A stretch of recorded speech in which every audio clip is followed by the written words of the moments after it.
পটুয়াখালী জেলা তরমুজ ফলনের রাজধানী বলা হলেও গলাচিপা উপজেলার ঢাকা সংযোগ হাইওয়ে সড়ক ঝুঁকিপূর্ণ হওয়ায় দেশের বিভিন্ন স্থানে পরিবহনের ঝুঁকি থাকায় তরমুজ চাষি ও ব্যবসায়ীদের লোকসানের শঙ্কায় দিন পার করছেন। সমস্যার কারণে আমাদের অনেক ক্ষয়ক্ষতি হইতে আছে, যাতে সরকারের কাছে আবেদন যাতে আমাদের রাস্তাঘাটগুলো সুন্দরভাবে মেরামত করে দেয়, যাতে আমরা সুন্দরভাবে মালামালগুলো জায়গা মতো নিয়ে বিক্রি করতে পারি। রাস্তাটা এত দুর্যোগ, এত খারাপ, এটা কাঁচামাল বা এটা অন্য কোনো গাড়ি বা এটা কিছু চলাফেরা করতে পারে না, খুব কষ্ট হয়। দেশের গ্রীষ্মকালীন রসালো ও পুষ্টিদায়ক তরমুজ ফলন ইতোমধ্যেই বাজারে উঠতে শুরু করেছে। আবহাওয়া স্বাভাবিক হওয়াতে এবারও গলাচিপার রাঙ্গাবালী উপজেলায় ব্যাপক তরমুজ ফলন হলেও সড়ক পথে সঠিক সময়ে পরিবহন করতে না পারায় তরমুজ চাষিদের কোটি কোটি টাকার অপূরণীয় ক্ষতির আশঙ্কায় দিন পার করছেন বলে সরেজমিনে জানা যায়। এই রাস্তার অবস্থা মনে করেন মাল নিয়ে গেলে মালের অবস্থা বাজে হয়ে যায়, ঠিক আছে, চলাচলের জন্য খুব মেরামতের খুব দরকার।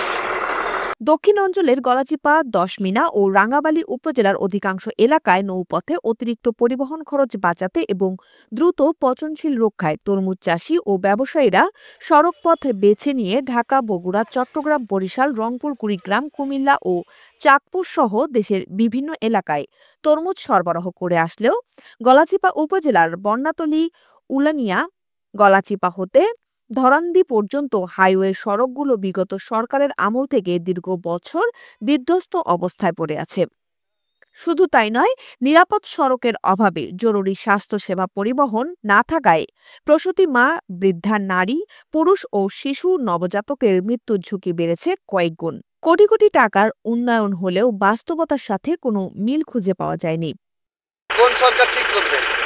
এই তো রাস্তা ভাঙ্গা থাকলে তো গাড়ি খাতে পড়বে, জ্যাম লাগবো, এই আর কি, মালামালের সমস্যা হইব, কৃষকের সমস্যা হইব। সর্বস্তরের জনসাধারণ কৃষক তরমুজ চাষিদের দাবি আর কোনো আশাবাদী নয়।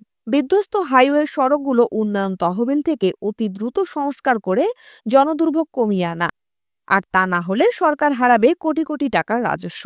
উপজেলা প্রকৌশলী এলজিইডির মোহাম্মদ জাহাঙ্গীর আলম জানান, উপজেলা নির্বাহী অফিসার মহোদয় ঝুঁকিপূর্ণ সড়কগুলো সংস্কারের বিষয়ে আলোচনা করেছেন।